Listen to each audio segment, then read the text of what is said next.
Deus me proteja de mim e da maldade de gente boa, da bondade da pessoa ruim. Deus me governe e guarde, ilumine e zele assim. Deus me proteja de mim e da maldade de gente boa, da bondade da pessoa ruim. Deus me proteja e guarde, ilumine e zele assim.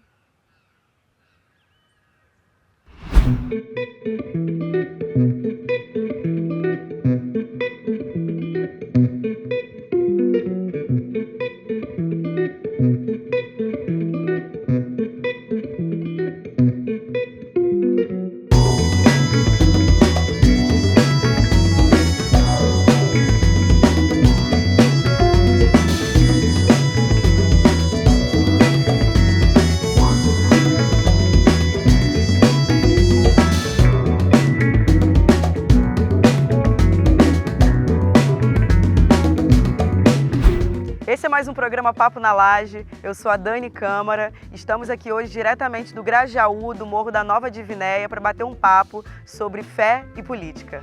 Fala galera, beleza? Eu sou o Thales, tenho 29 anos, atualmente moro na favela da Rocinha, sou historiador de formação e construo junto com esse coletivo aqui, o Esperançar, um trabalho de leitura popular da Bíblia em comunidades. Salve galera, sou o Ismael Lopes, tenho 31 anos, sou cria de Realengo. Estou aqui no Papo na Laje para a gente conversar um pouco sobre fé e política, sobre a caminhada de Jesus, sobre como Jesus inspira e como Jesus ensina a gente a ser gente.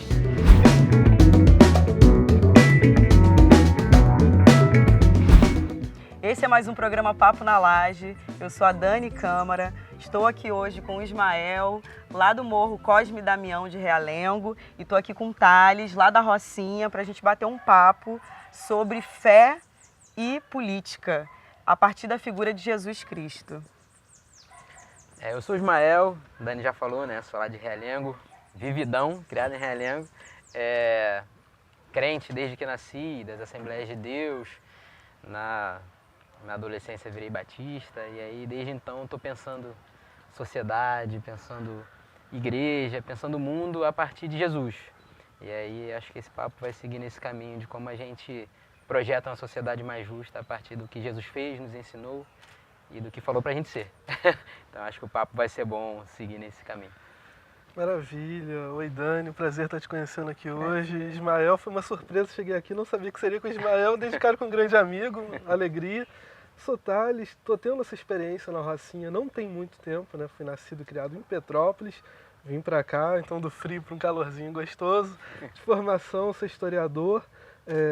Hoje eu atuo nesse coletivo aqui, que é o Esperançar, que é um coletivo cristão, e a gente está nessa missão de falar de Jesus, mostrando para as pessoas que Jesus não é essa figura preconceituosa, essa figura que quer o dinheiro delas, essa figura que quer botar arma na mão do povo, não tem nada disso. E estou aqui com a minha Bíblia porque essa Bíblia aqui, esse livro, ele não é para ser um instrumento de morte, de mal, de perseguição. Muito pelo contrário, a gente faz essa disputa e tenta conversar sobre isso. Eu estou muito feliz que esse papo hoje está acontecendo, né? Antes da gente se encontrar aqui no começo, né, da nossa conversa, estava falando de quanto esse papo aqui ele é especial para nós, importante, porque a gente traz a figura de Jesus Cristo para o centro, num contexto da periferia, da favela, e a gente sabe o quanto as igrejas evangélicas, o quanto a figura de Jesus Cristo é importante dentro desses contextos, né? Porque a igreja ela age também como um suporte para as nossas vidas, né? E inclusive dando um suporte que às vezes o Estado não dá, né? Então é muito importante a gente trazer esse papo aqui hoje, trocar essa ideia e a partir do olhar de vocês. Uma coisa que fica muito marcante para mim no nosso bate-papo aqui, né, inicial, é a ideia de partilha que você, Thales, traz muito no seu papo, né, na sua forma de abranger o assunto. E aí eu queria que você começasse por isso, né? A partir desse olhar de Jesus Cristo, da partilha, que a gente sabe que é um contexto nosso, muito dentro da periferia também que acontece, onde a gente se dá o próprio suporte, né? Maravilha, Dani, maravilha. Então, eu tive meu processo de formação de personalidade junto com o meu processo de formação da minha espiritualidade. Porque cristão desde muito miúdo, então o que eu fui entendendo de mundo, eu fui entendendo também de fé. E nesse processo, antes de fazer uma faculdade, antes de ter uma leitura de ciência social, uma coisa assim, lendo a Bíblia, eu já percebia, às vezes em algumas lideranças religiosas, umas coisas que não tinham nada a ver com Jesus, né?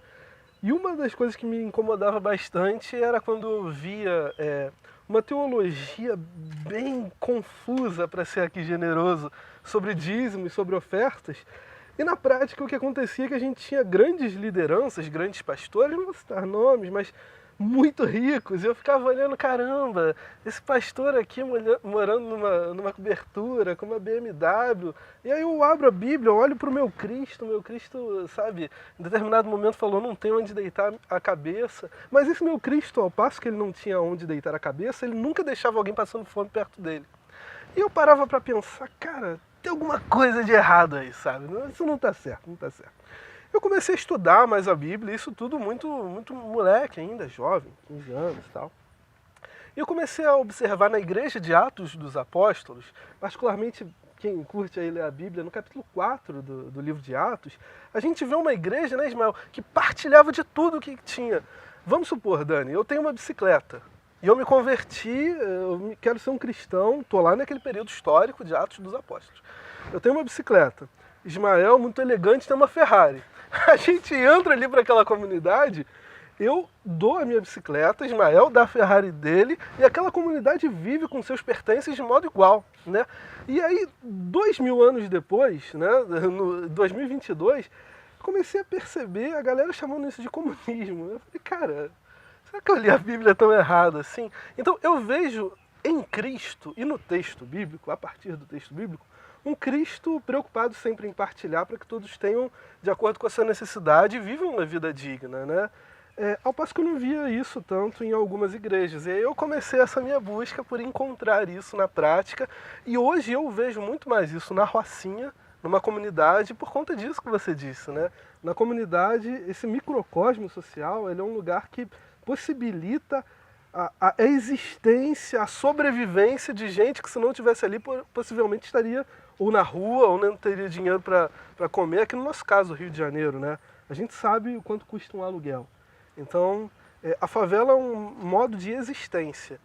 E a pregação de Cristo, ela tinha muito disso, de valorizar a existência, a sobrevivência. Então, eu de fato encontro na favela e na Rocinha, mas não só na Rocinha, muito mais a ver com Cristo na prática do que eu via em grandes templos, sabe?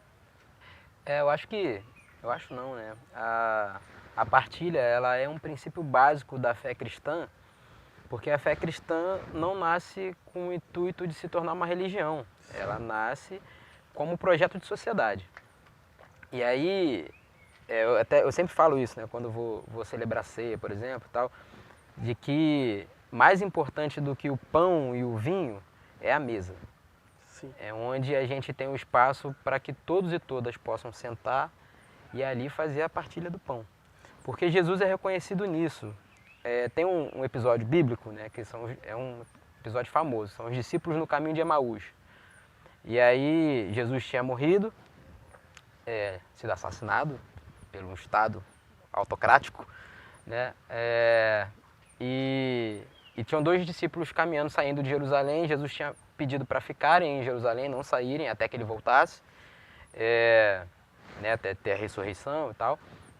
Eles estavam saindo, indo para Emaús. E aí se apresenta um homem no caminho, que era Jesus, e os discípulos não o reconhecem. E durante a caminhada, Jesus vai falando sobre os últimos acontecimentos, vai falando sobre tudo que tinha rolado ali, vai falando sobre a lei. E aí o texto fala que o coração daqueles homens que estavam no caminho de Emaús estava aquecido com aquilo que ele estava falando, mas que ainda assim não reconheceram Jesus. E aí é quando a gente vê que o discurso não necessariamente vai apresentar o Cristo. E aí o judeu, ele tem a tradição da hospitalidade. É um mandamento para o judeu. Você não pode deixar alguém dormir na rua, por exemplo. Se você tem lugar na sua casa, você vai acolher o estrangeiro, quem quer que seja em casa. E aí ele fala assim, pernoita com a gente, amanhã de manhã você segue seu caminho. E aí beleza, Jesus entrou na casa e aí foi fazer a última refeição do dia, a ceia. e Jesus partiu o pão. E aí quando ele parte o pão, o texto fala que os discípulos o reconheceram.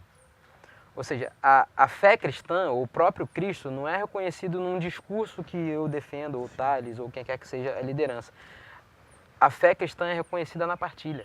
Tem uma frase que eu não me lembro o autor, mas que sempre me marcou muito, sempre que eu digo, desde que eu a conheci, que dizia o seguinte: pregue a todo tempo sobre Jesus, pregue a todo tempo. E, se necessário, use palavras. Porque, como Ismael disse muito bem, a pregação sobre Jesus, ela se materializa na prática, na partilha, no cuidado. Quem é Deus segundo a pregação de Jesus? Deus é amor. Como a gente faz a compreensão disso que é amor, sair da abstração e ir para um campo prático? Através de algo simples, chamado cuidado. Como Jesus demonstrou isso e ensinou isso para os seus discípulos? Foi no partir do pão, foi no atendimento àquele doente que ninguém queria chegar perto porque era leproso, coisa e tal. Jesus chegou, foi, levou a cura. Foi em vários outros momentos, quando Jesus lava os pés aos discípulos, por exemplo, dando uma demonstração de humildade e de cuidado, porque aquilo ali era uma prática de cuidado naquele momento histórico. Então, a nossa pregação, ela pode seguir, ao meu ver, não sei se o Ismael concorda, por dois caminhos, né? A gente pode partir do dogma e de uma tentativa retórica, de convencimento. Eu vou ficar aqui, Dani, tá escrito isso aqui? Você aceita isso aqui? Então, mas Dani, se você não andar segundo aqui, você vai pro inferno. Dani, mas isso aí não pode. Dani, mas esse seu sapato aí é pecaminoso. Isso é uma perspectiva de pregação. Ao meu ver, chatíssima, que afasta as pessoas de Cristo e que não tem nada a ver com Cristo. Talvez seja a compreensão de pregação que está mais em moda, né? E existe outra perspectiva de pregação, que é o seguinte: eu tive um encontro com um Deus poderoso que cuida de mim. Eu quero exalar o que a Bíblia chama de bom perfume de Cristo. Eu quero que o cuidado que se manifesta em mim por Cristo se manifeste no outro a partir de mim pela ação de Cristo. Não que eu seja, sou muito bom, vou fazer... Não, cara, não é isso. Às vezes eu vou estar num dia péssimo, mas eu vou, pela graça do Espírito Santo, ser usado por Deus para dar um abraço em alguém que está num dia pior do que o meu. Eu vou estar pregando sobre Jesus, sabe? O que você acha, Mael? Eu sigo por esse mesmo caminho, assim. E eu tive nesse lugar da pregação, da oratória. Fui missionário em campo, assim. Enfim, é uma parte da minha história que eu me arrependo muito, assim, que foi de fazer o contato com aldeias indígenas, por exemplo. Nessa ideia de pregação, de que eles eram carentes de saber de Cristo. E talvez por isso hoje eu dei uma atenção muito grande à assistência aos povos indígenas, nas suas lutas. Mas foi no campo missionário que eu entendi outras necessidades e outras formas de pregar. No meio de uma aldeia, a gente tinha um garimpo ilegal mais acima no rio, lá no Amazonas, que estava contaminando a água e estava cheio de parasitas. Então a aldeia tinha que esperar 4 a 5 dias a água chegar de barco, porque eles não podiam beber a água do rio, né? Isso impacta a forma como eles se relacionam com o lugar, né? Que é o lugar da divindade. A floresta é o lugar onde Deus está dando sustento, e eles estão certos, é isso mesmo. Enfim, e aí toda essa intervenção, e eu falei assim, cara, eu estou aqui para contar uma história de Jesus enquanto os caras não têm água para beber, porque tem garimpo ilegal. Eu estou gastando dinheiro de uma organização, eu estou gastando meu tempo, eu estou interferindo na cultura dessa gente, e é uma forma de violentar, né? Sim. Quando você vem... É um processo de colonização mesmo, você vai lá mudar a cultura, trazer um processo civilizatório, sim, né, para aquele povo. E aí foi quando eu faço a ruptura, assim, eu falo, tá errado isso, mano. Aí depois eu ainda continuei no campo, eu fui para um assentamento. E aí fiquei lá no Pará. E aí fiquei um tempo lá e tal. O MST tem muitos evangélicos e evangélicas, assim, nos assentamentos, enfim, no movimento de uma forma geral. E aí lá eu me deparei com uma outra luta também. E aí fui me aproximando dessa luta por terra, e aí quando voltei para a cidade, da luta por moradia, fui integrar movimento de moradia, e isso gerou uma crise dentro do ambiente religioso. Entendendo que que existia uma necessidade e que a pregação oral ela não dava conta de resolver. E aí a frase que o Thales citou, ela é atribuída a São Francisco de Assis, né? Prega o tempo inteiro, se necessário, use as palavras. Aquele povo precisava que os garimpeiros fossem expulsos. Precisava que alguém fosse lá, tirasse a fotinha e fizesse uma denúncia, pelo menos, assim, é isso. E aí eu consegui, no assentamento lá no Pará, consegui materializar algo a partir desse pensamento, que foi o que me fez ser expulso da junta missionária. Organizamos lá, tinha a igreja montada, né, o povo, igreja, e a junta queria construir uma igreja, fazer a construção. Só que não tinha escola para as crianças. E aí eu falei assim, não, vamos decidir isso com quem está aqui. Eu falei assim, ó, o dinheiro vai vir para a gente construir. Vocês querem que a gente faça a escola ou vocês querem que a gente faça a igreja? Eu pensei, a escola pode ter auditório e faz o culto lá, vez na semana, domingo, ok. Assim, e funciona como escola durante o resto da semana. Assim, a igreja não necessariamente vai ter sala suficiente para funcionar uma escola durante a semana, assim, mas eles podem dividir o espaço. Aí fiz a proposta, venceu quase que por unanimidade construir a escola. A gente tinha professor, não tinha estrutura e fizemos a escola. E aí, você já sabe, né? Quando eu voltei pro Rio, o presidente da junta me chamou. E aí eu falei assim, ué, mas eles estavam precisando de escola.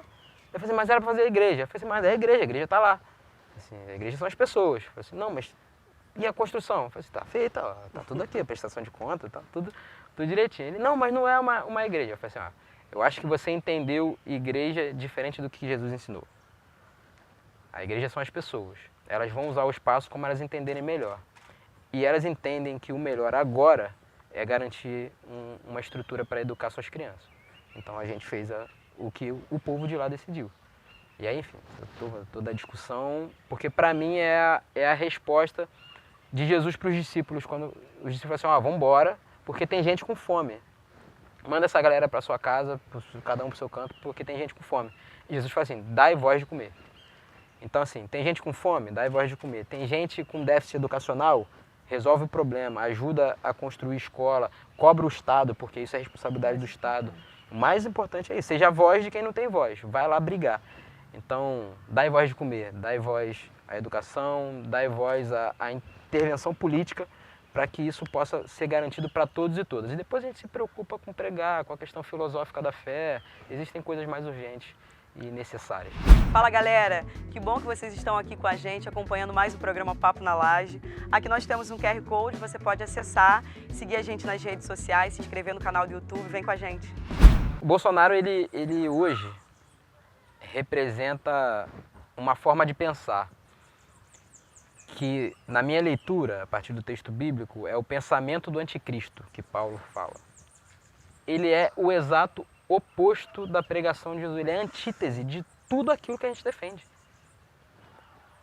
E aí a gente vê nas figuras bolsonaristas, né, as lideranças, assim, eu não vou citar o nome, mas, por exemplo, recentemente o pastor virou matéria porque disse que, usando um texto bíblico que diz que aquele que não trabalha também não coma, e disse que os mendigos têm a obrigação teológica de passar fome. Meu Deus. Baseado nesse texto. Que é um texto que está falando justamente o contrário. Quando ele fala assim, aquele que trabalha também não coma, o texto é direcionado para os ricos, que estavam levando a comida para a ceia, comiam tudo, não deixavam para os pobres, porque não levavam, e também não trabalhavam, porque quem trabalhava eram os pobres. É justamente o caminho inverso que ele está dizendo, e o cara tirou do contexto total o texto para falar esse absurdo que é uma violência. Defender a morte. Jesus, ele é a vida. Texto de João hoje, eu sou o caminho, a verdade e a vida. E ali vida é fonte de vida. É o termo grego zoé, o zoe, ali que é a fonte de vida, é de onde emana a vida. Se algo é fonte de morte, está produzindo morte, é o oposto de Jesus. Cara, acho que a gente precisa olhar para Jesus. E Jesus está presente. O texto de Mateus 25, que é titulado na teologia como Apocalipse de Jesus. Jesus está falando do fim dos tempos e é sempre fim dos tempos. de algum tempo, né? A gente está passando por uma transição histórica que é fim de um tempo. A América Latina está fazendo uma virada, falta o Brasil ainda, né? E o Equador. A gente vai ter a América Latina inteira em breve. Outubro está chegando. Amém. Fazendo uma virada histórica. E é um fim de um tempo. E Jesus, fazendo essa narrativa do fim do tempo, ele vai falando sobre como se identifica aqueles que são os salvos. Ele fala assim, ó, tive fome e me deste de comer, tive sede, vocês me deram de beber, eu tive nu, vocês me vestiram, eu fui estrangeiro, você me acolheu, eu tive doente, você foi cuidar de mim, eu tive preso e você foi me visitar. E aí os caras falam assim, quando é que a gente te viu assim, Jesus? Assim, quando vocês fizeram qualquer dessas coisas a algum pequenino. E aí tem uma frase que também me marca muito, que é assim, tentei buscar Deus e não o encontrei. Busquei o meu próximo e nos encontramos os três. Jesus, ele está representado em cada um em uma que sofre. Jesus, ele disse que ele é quem sofre. Portanto, Deus não está acima de todos, ele está entre nós. Amém. Ele é Emanuel, é Deus conosco com fome, com frio. Sim. Gente morrendo de frio, gente, nas ruas de São Paulo, no sul. Aqui mesmo no Rio, né? A gente sabe que a população de rua aumentou muito agora, principalmente na pandemia. Absurdamente, e com um perfil diferente agora, assim, porque a gente sempre teve uma população em situação de rua grande, mas com um perfil de que você não via tantas famílias inteiras na rua, assim, por empobrecimento mesmo, as pessoas ficavam pobres. E pobreza não é uma condição natural, pobreza é uma violência. Ela é construída, ela é feita, ela não é uma condição de existência natural. Ela é uma violência executada e hoje tem sido executada pelo Estado. E a gente precisa retomar o Estado para que a gente use o Estado como um instrumento de justiça. Então acho que a gente tem que fazer esse resgate e olhar para as pessoas nos olhos e ver Jesus. E quando uma mulher é violentada, é Jesus sendo violentado, então a gente tem que intervir. Quando alguém não come, é Jesus que não comeu. Quando alguém não tem um teto sobre sua cabeça, mesmo tendo mais casa vazia do que gente sem casa, é a gente que não está deixando Jesus entrar na casa. Então, acho que essa tem que ser a nossa postura como sociedade e a nossa postura como agentes políticos, de cobrança do Estado e de construção dele. Se você puder construir isso, se engaje, entre na militância, entre na luta, porque é extremamente necessário. Então, acho que esse é o recado, assim, é um apelo para que a gente olhe para Jesus e lute por ele, da forma como deve ser lutada, que é defendendo o direito. Amém. Amém. Eu queria trazer uma brevíssima reflexão, somando com isso que Ismael disse. Não vou pregar, tá? Prometo. tá lá em Lucas 13, versículos 31 e 33. Olha que interessante. No 31 diz assim, naquele mesmo dia chegaram os fariseus dizendo para Jesus, sai, retira-te daqui, porque Herodes quer te matar. Ameaça. Aí no 33 Jesus responde, importa, porém, caminhar hoje, amanhã e no dia seguinte, para que não suceda que morra um profeta fora de Jerusalém, ou seja, esquecido, deixado de canto. Né? Eu acho que essa reflexão traz uma dupla mensagem. Né? A ampla, que eu gostaria de deixar para todos nós, é que esse ano vai ser um ano de perseguições. Esse ano nós, que temos um compromisso com o campo democrático, seremos perseguidos, seremos ameaçados, porque o outro lado tem como instrumento de luta a propagação do medo e do ódio. Então, assim como Jesus em determinado momento recebeu a mensagem de Herodes, olha, corre porque eu vou te matar, assim vai acontecer com a gente. Vai acontecer. Se esse ano não for igual ao 2018, vai ser pior. Mas a nossa postura, ela deve ser como essa de Jesus. Cara, importa caminhar hoje, amanhã, no dia seguinte, porque o que eu trago comigo tem uma importância que não pode ser paralisada. E Herodes não vai dizer até onde eu vou. Herodes não vai dizer até onde eu posso caminhar. Bolsonaro não vai dizer até onde eu posso ir. Não, a democracia, ela vai prevalecer. A nossa luta popular, a luta do e com o povo, ela vai prevalecer. Importa caminhar hoje, amanhã e no dia seguinte. Não vamos parar.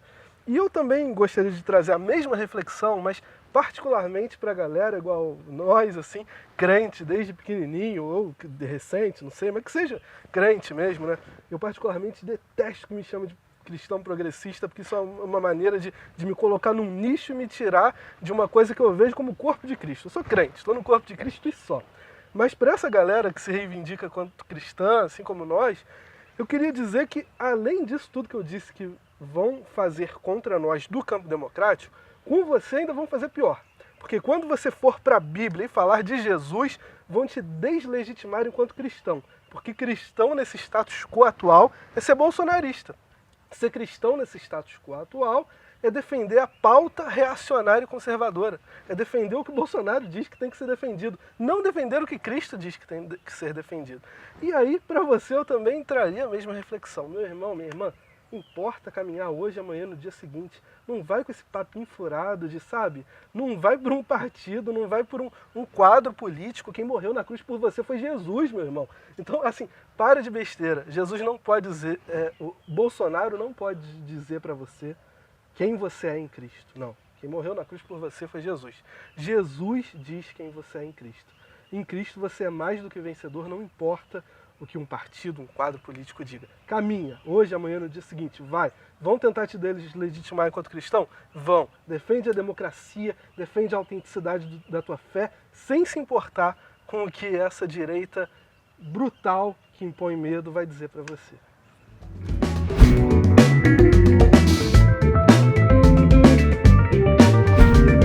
É difícil sonhar com uma coisa só num mundo tão múltiplo, que as coisas mudam tanto, mas eu acho que meu sonho primordial agora é me colocar de forma potente a serviço do combate ao fundamentalismo e à fome, sobretudo onde eu moro, que é a Rocinha. Meu sonho é construir pequenos mundos de esperança. Acho que nosso povo perdeu a capacidade de sonhar. Quero que a gente possa coletivamente construir um lugar onde as pessoas possam sonhar e que tenham a esperança como semente de justiça. Acho que esse é hoje meu principal sonho.